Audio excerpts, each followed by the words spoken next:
আসসালামু আলাইকুম বন্ধুরা, আপনারা সবাই কেমন আছেন? আশা করি সবাই ভালো আছেন। আমিও আলহামদুলিল্লাহ আল্লাহর রহমতে ভালো আছি। তো আজকে হচ্ছে আমার মা দেখুন কত সুন্দর করে কচুর শাক তুলতেছে। এই শাকগুলো একদম টাটকা, কারণ আমাদের নিজের ছাদ বাগান থেকে নেওয়া হচ্ছে। এটা আমাদের একটা ছোট্ট বাগান। এখানে মা অনেক যত্ন করে বিভিন্ন গাছ লাগিয়েছেন। নিজের হাতে লাগানো গাছ থেকে খাবার সংগ্রহ করা মজাই আলাদা।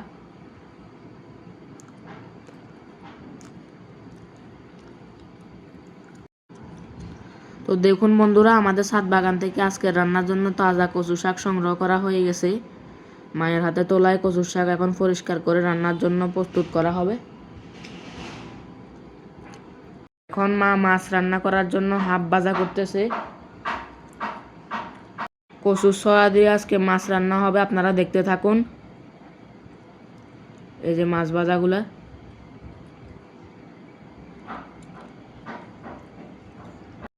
মা এখন মাছগুলা উল্টিয়ে দিতেছে।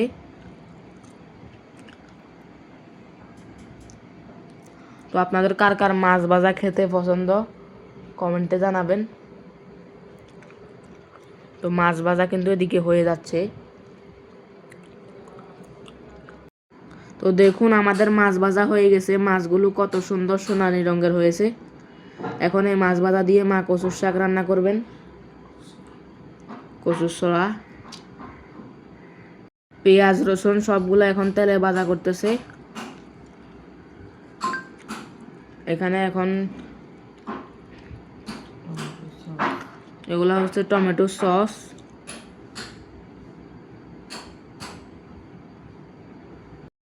এখন হচ্ছে মশলাপাতি দেওয়া হবে। এই যে এখানে মশলাপাতি দিবে। তো এখন এই মশলাপাতিগুলো তেলে ভাজা করবে। এখন মা নাড়াচাড়া করতেছে একটু।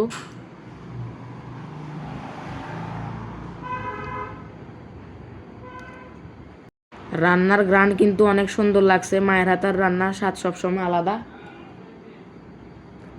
তো এখানে মা কচু ছোড়াগুলো দিয়ে দিছে। এগুলো এখন নাড়াচাড়া করতেছে একটু।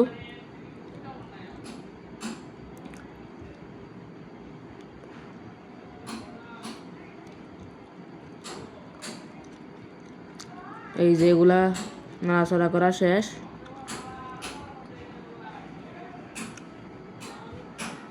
এই যে এখানে এখন একটু পানি দিয়ে দিচ্ছে কষানোর জন্য।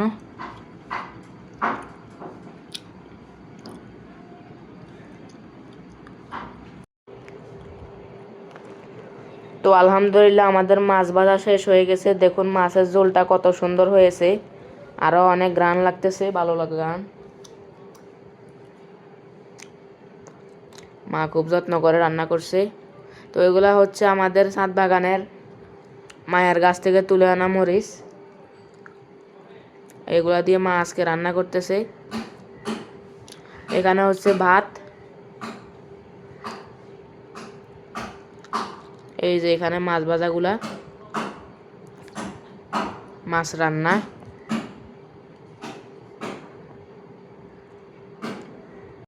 এখানে কচুর শাকের জন্য মা পেঁয়াজ, রসুন, মরিচ সবগুলো তেলে ভাজতেছে। চিংড়ি মাছ সহ এখানে যে মশলাপাতি দিচ্ছে সব।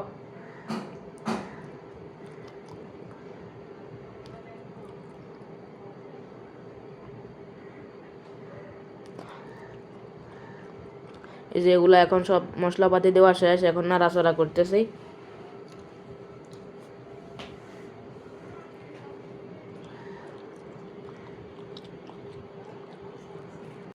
এখন তেলে ভাজতেছে সব কিছু। তো এখন মা কচুর শাক পাতিলে রান্না করতেছে। দেখুন কচুর শাকের সাথে মশলা আর ভাজা মাছ দিয়ে ধীরে ধীরে রান্না করা হচ্ছে।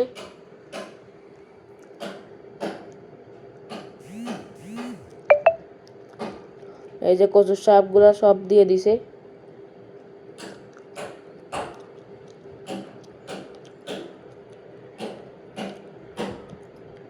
এবার ঢাকনা দিয়ে দিছে। তো আলহামদুলিল্লাহ আমাদের কচুর শাক রান্না হয়ে গেছে। দেখুন কচুর শাকটা কত সুন্দর হয়েছে। আরও অনেক গ্রান লাগতেছে, ভালো গ্রান। তো এই যে এখন টেবিলে চলে আসলাম, কচুর শাক আর মাছ দিয়ে আজকে ভাত খাবো। তো আমি এখন খাওয়া শুরু করলাম। এখানে আমি একটু লেবু চিপে দিচ্ছি।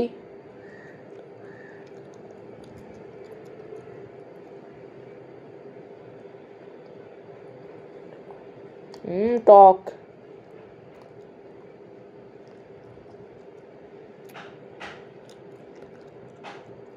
মা বলতেছে আমি লেবু খাইতে চাই না, কিন্তু লেবুতে নাকি ভিটামিন সি থাকে, তার জন্য মা আমাকে খাওয়ার জন্য জোর করে, আমি কিন্তু খাইতে চাই না। বিসমিল্লাহ। ইয়াম্মি। এখন কচুর শাক একটু ভাতের সাথে খেয়ে নিচ্ছি। নিজের বাগানের কচুর শাক দিয়ে রান্না করা খাবারের মধ্যে একটু আলাদা আনন্দ আছে। কষ্ট করে মা গাছ লাগিয়েছেন, আজ সেই গাছের শাক আমরা খেতে পারছি, আলহামদুলিল্লাহ। তো আপনাদের যদি ব্লগটি ভালো লেগে থাকে একটা লাইক দিবেন। তো আজকের ব্লগটি এটুকু পর্যন্ত সবাই শেষ করছি। সবাই ভালো থাকবেন, আল্লাহ হাফেজ।